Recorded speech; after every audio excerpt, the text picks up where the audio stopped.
चलो बिस्मिल्लाहिर्रहमानिर्रहीम। ਤੁਹਾਡੀ ਸੋਚ ਤੋਂ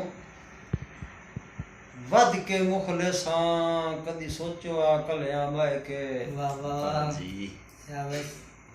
ਤੁਹਾਡੀ ਜਿਣਕ ਦਾ ਵੀ ਫਰਜ਼ ਹੋ ਜਾਂਦਾ ਹੈ, ਤੁਹਾਡੇ ਕੋਲ ਬਵਿੰਦਾ ਹੈ ਛਾਏ ਕੇ। ਵਾਹ ਵਾਹ ਤੁਹਾਡੀ ਜਿਣਕ ਦਾ ਵੀ ਫਰਜ਼ ਹੋ ਜਾਂਦਾ ਹੈ, ਸ਼ਾਬਾਸ਼।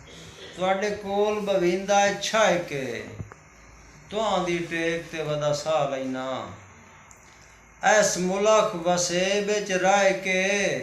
ਤੁਹਾਡੀ ਉਮਰ ਦੇ ਕਾਣ ਦੁਆਈ ਮੰਗਣਾ ਇਸਰਾਰ ਮਸੀਹ ਤੇ ਢਾਏ ਕੇ। ਵਾਹ ਵਾਹ ਵਾਹ ਵਾਹ ਸ਼ਾਬਾਸ਼। ਔਰ ਦਿਲ ਜਦਣ ਵੀ ਮੰਗਿਆ ਤਾਂ ਕਣ ਮੰਗਿਆ ਹੈ, ਬੰਦਾ ਹੋਰ ਤਾਂ ਬਾਣਾ ਹੀ ਕੋਈ ਨਹੀਂ। ਵਾਹ ਵਾਹ ਤੂੰ ਅਜ਼ੀਨਤ ਹੈ ਮੇਰੀ ਜ਼ਿੰਦਗੀ ਦੀ, ਤੈਥੋਂ ਵੱਧ ਕੇ ਗਾਣਾ ਹੀ ਕੋਈ ਨਹੀਂ। ਤੇ ਤੇਰੀ ਮਿਹਨਤ ਇਸਰਾਰ ਕਰੇਂਦਾ ਹਾਂ, ਮੈਥੋਂ ਢੇਰ ਨਿਮਾਣਾ ਹੀ ਕੋਈ ਨਹੀਂ। ਮੈਨੂੰ ਰਾਣ ਦੇ ਆਪਣੇ ਪੈਰਾਂ ਵਿੱਚ, ਮੇਰਾ ਹੋਰ ਟਿਕਾਣਾ ਹੀ ਕੋਈ ਨਹੀਂ। ਵਾਹ ਵਾਹ ਔਰ ਹਮ ਬੈਠਾ ਘਰ ਬਸ ਅਚਣ ਚੇਤੀ, ਸ਼ਾਬਾਸ਼। ਕੀਤੀ ਹੁਸੜਾ ਹੱਥੋਂ ਪਾਈਏ। ਹਿਜਰ ਫਿਰਾਕ ਨੂੰ ਤਨਹਾਈਆਂ ਇੱਕ ਚੰਗੀ ਡਾਂਗ ਫਦਾਈਏ। ਵਾਹ ਵਾਹ ਔਰ ਦੁੱਖ ਮਾਸੀ ਵੇੜੇ ਰਲ ਮਿਲ ਕੇ ਸ਼ਾਬਾਸ਼। ਇੰਜ ਤਵੇ ਨਿਸਰਾਰ ਦੀ ਲਾਈਏ। ਬੰਦੇ ਹਾਲਤ ਵੇਖ ਕੇ ਰੋ ਪਮਦੇ ਨੇ, ਮੇਰੇ ਢੋਲ ਦੀ ਅਜਾ ਲੜਾਈਏ। क्या बात।